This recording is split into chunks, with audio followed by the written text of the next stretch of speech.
Hello students, welcome to my Bengali study channel. Bengali study চ্যানেলের পক্ষ থেকে তোমাদের সকলকে স্বাগত।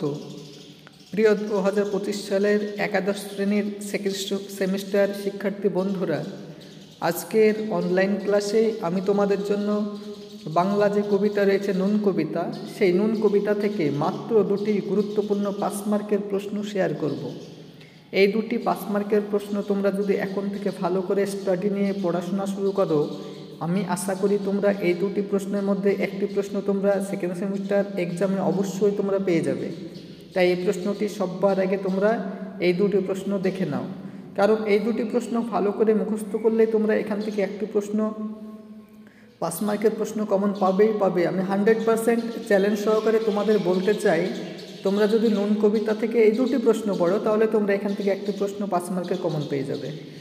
এবং যারা আর্থিকভাবে দুর্বল, যারা পিছিয়ে পড়া স্টুডেন্ট, যারা টিউশন পড়তে পারো না, সেই সমস্ত ছাত্রছাত্রীরাও যদি শুধুমাত্র আমার এই চ্যানেলের ভিডিওগুলি দেখে খাতায় টুকে এখন থেকে ভালো করে প্রস্তুতি নিয়ে পড়াশোনা শুরু করো, তবুও তোমরা অন্যের চাইতে হলেও এক ধাপ এগিয়ে থাকবে। তোমাদের আমি শুধুমাত্র বাংলা বিষয়ের প্রশ্নই আপলোড করে থাকি না, এর পাশাপাশি তোমাদের যে রাষ্ট্রবিজ্ঞান রয়েছে এবং ইতিহাস রয়েছে সেই সমস্ত বিষয়ের ভিডিও আমি আপলোড করে থাকি।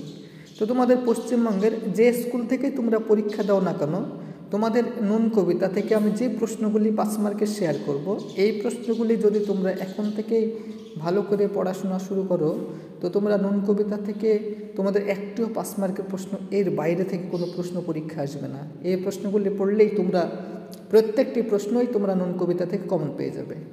তাই আলোচনা শুরু করার পূর্বেই তোমরা যারা নতুন আমার এই চ্যানেলে ভিডিও দেখছো, তারা অবশ্যই আমার এই চ্যানেলটিকে সাবস্ক্রাইব করবে এবং পাশে থাকা বেল আইকন বেলটি প্রেস করে অল নোটিফিকেশন অন করে দেবে, যাতে করে আমার ভিডিও ছাড়ার সঙ্গে সঙ্গে সবার আগে তোমাদের কাছে পৌঁছে যায়। তাই আলোচনা দেরি না করে চলো শুরু করি আজকের মূল আলোচনা। দেখো, নুন কবিতা থেকে যে 1 নম্বর প্রশ্নটি তোমাদের জন্য রেখেছি সেটি হলো, আমাদের শুকনো ভাতে লবণের ব্যবস্থা হোক। কাদের কাছে এই দাবি করেছে? এই দাবি কতটা যুক্তিসঙ্গত? এই প্রশ্নটি তোমাদের খুবই গুরুত্বপূর্ণ, মারাত্মক ইম্পর্টেন্ট প্রশ্ন। ধরে নাও এটি তোমাদের সেকেন্ড সেমিস্টার ফাইনাল এক্সামে পরীক্ষা আসবে।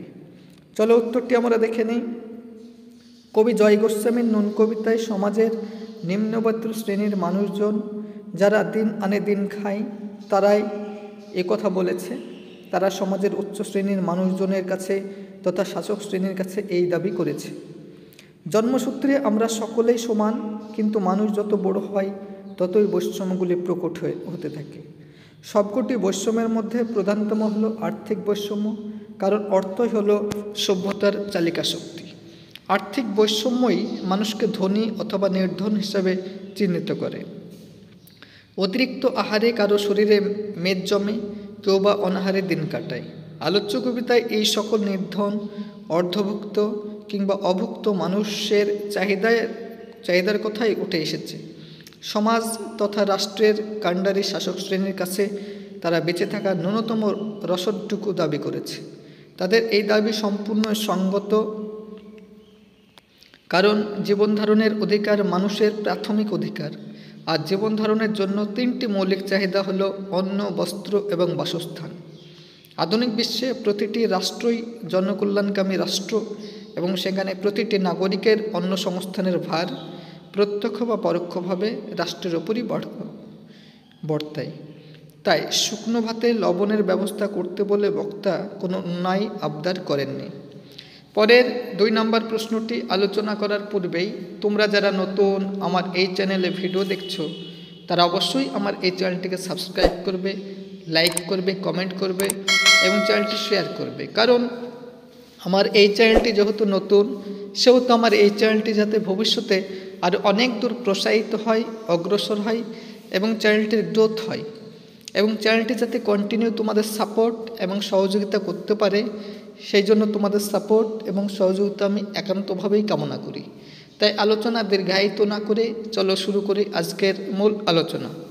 দেখো, 2 নম্বর যে ইম্পর্টেন্ট প্রশ্নটি তোমাদের নুন কবিতা থেকে আমি রেখেছি সেটি হলো, আমরা তো অল্পে খুশি মানুষদের জীবন যন্ত্রণার যে ছবি নুন কবিতায় ফুটে উঠেছে তার পরিচয় দাও। 5 নম্বর, এই প্রশ্নটা মারাত্মক গুরুত্বপূর্ণ। ধরে নয় এই দুটি প্রশ্নের মধ্যে তোমাদের একটি প্রশ্ন পরীক্ষায় থাকবেই। চলো উত্তরটি আমরা দেখে নিই। নুন কবিতাটি নিছকই একটি কবিতা নয়, বরং বলা যেতে পারে কবি স্বল্প কথায় সমাজের একটি শ্রেণীর মানুষের জীবন বৃত্তান্ত তুলে ধরেছেন। সেই শ্রেণীটি হলো জাতি, ধর্ম, বর্ণ নির্বিশেষে সমাজের দরিদ্র শ্রেণী। আলোচ্য কবিতা অনুসারে তাদের জীবন প্রণালী নিম্নরূপ। 1 নম্বর, তোমরা পয়েন্ট করবে অনাড়ম্বর জীবন। তাদের জীবনযাত্রা একেবারেই বাহুল্য বর্জিত, খেয়ে পরে বেঁচে থাকা, এটাই তাদের জীবন। খুব সাধারণভাবে সাধারণ ভাত কাপড়ে তাদের দিন কাটে। 2 নম্বর পয়েন্ট করবে অল্পেই খুশি। তারা অল্পেই খুশি হতে পারে, অভাব তাদের নিত্যসঙ্গী, তবু হাসি মুখে বলতে পারে কি হবে দুঃখ করে।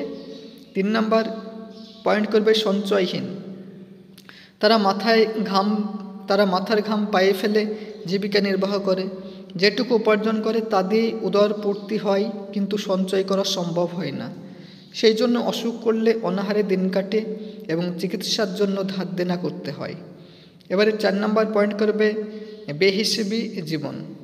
কোনোদিন বেশি টাকা উপার্জন করলে সেই টাকা জমিয়ে রাখা তাদের স্বভাব বিরুদ্ধ। সেই টাকা দিয়ে মাত্রা ছাড়া বাজার করে গোলাপের চারা কিনে বাড়ি ফিরে আসে। এবারে 5 নম্বর তোমরা পয়েন্ট করবে মাদকাসক্তি। অভাবের সঙ্গে পাল্লা দিয়ে বাড়ে নেশা করার প্রবণতা এবং নেশা করার সময় প্রায়শই লঘু গুরু জ্ঞান হারিয়ে ফেলে। এবার 6 নম্বর পয়েন্ট করবে সংযমের অভাব। রাতে খেতে বসে ঠান্ডা ভাতের থালায় নুন না পেলে রেগে এমন হুলস্থুল কাণ্ড বাঁধিয়ে দেয় যে পাড়ার কেউ জানতে বাকি থাকে না। কে কী ভাবলো এসবে তারা পরোয়া করে না। এবারে 7 নম্বর পয়েন্ট বিদ্রোহী। বেঁচে থাকার সামান্যতম রসদেরও অভাব তাদেরকে বিদ্রোহী করে তোলে। সমাজ ও প্রশাসনের কর্তব্য ব্যক্তিদের উদ্দেশ্যে তারা বলে আমাদের শুকনো ভাতে লবণের ব্যবস্থা হোক। এই যে মাত্র 2টি গুরুত্বপূর্ণ প্রশ্ন 5 মার্কের নুন কবিতা থেকে আমি শেয়ার করলাম। এই 2টি প্রশ্ন তোমাদের অত্যন্ত গুরুত্বপূর্ণ প্রশ্ন এবং পশ্চিমবঙ্গে যে স্কুল থেকেই তোমরা পরীক্ষা দাও না কেন এই 2টি প্রশ্নের মধ্যেই তোমরা একটি প্রশ্ন অনায়াসে কমন পেয়ে যাবে। তাই এই রকম নিত্য নতুন ভিডিও পেতে তোমরা অবশ্যই আমার এই চ্যানেলটিকে সাবস্ক্রাইব করবে, লাইক করবে, কমেন্ট করবে এবং চ্যানেলটি বন্ধু বান্ধবদের মধ্যে শেয়ার করো।